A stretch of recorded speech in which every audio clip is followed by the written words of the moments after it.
Hello everyone, অনেক দিন পর আজকে আবার একটা মিনি ব্লগ নিয়ে চলে এলাম। কিছু প্রবলেমের কারণে আমি তোমাদের সাথে মিনি ব্লগ শেয়ার করতে পারিনি। তো যাই হোক, আজকে কিন্তু আমি দাদার সাথে যাচ্ছিলাম আমাদের এক ফ্রেন্ডের সাথে দেখা করার জন্য। আর আমি তার সাথে ফার্স্ট টাইম দেখা করছি, এতদিন তার সাথে আমার ফোনেই কথা হতো।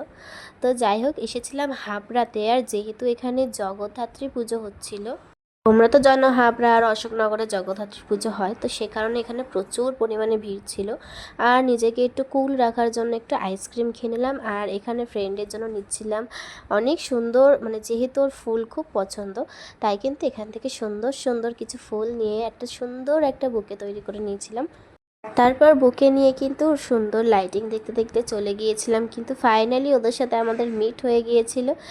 আর ওরা অনেক লজ্জা পাচ্ছিল, যেহেতু আমি বলছিলাম আমি ভিডিও করছি, সে কারণে আসতেই চাইছিল না। তো যাই হোক, এটা ছিল আমার ফ্রেন্ড, আর ওর বোনও এসেছিল সাথে।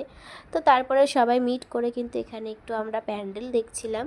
আর বিশ্বাস করো, জগদ্ধাত্রীর পুজোর প্যান্ডেলের থেকে আমার সব থেকে বেশি ভালো লাগে কিন্তু ঠাকুর দেখতে। আর এই যে আমি এখানে দাঁড়িয়ে দাঁড়িয়ে হাওয়া খাচ্ছিলাম, কারণ প্রতিটা প্যান্ডেলে আমার ইন্টেনশন থাকে ভেতরে গিয়ে আমি হাওয়া খাবো। তো তো তারপরে কিন্তু খুব খিদে পেয়েছিল, তাই এখান থেকে একটু খেয়ে নিয়েছিলাম চাউমিন। আর রাস্তায় যাওয়ার সময় দেখো এই কিউট একটা খেলনা চোখে পড়লো। তো যাই হোক, তারপরে কিন্তু এরকম আরও কিছু প্যান্ডেল দেখলাম, ঠাকুরও দেখলাম। তো দেখে এবার কিন্তু যাব বাড়ির দিকে, কারণ রাত হয়ে যাচ্ছিল। তো যাই হোক, আজকের মিনি ব্লগটা এতটাই ছিল। দেখা হবে নেক্সট মিনি ব্লগে।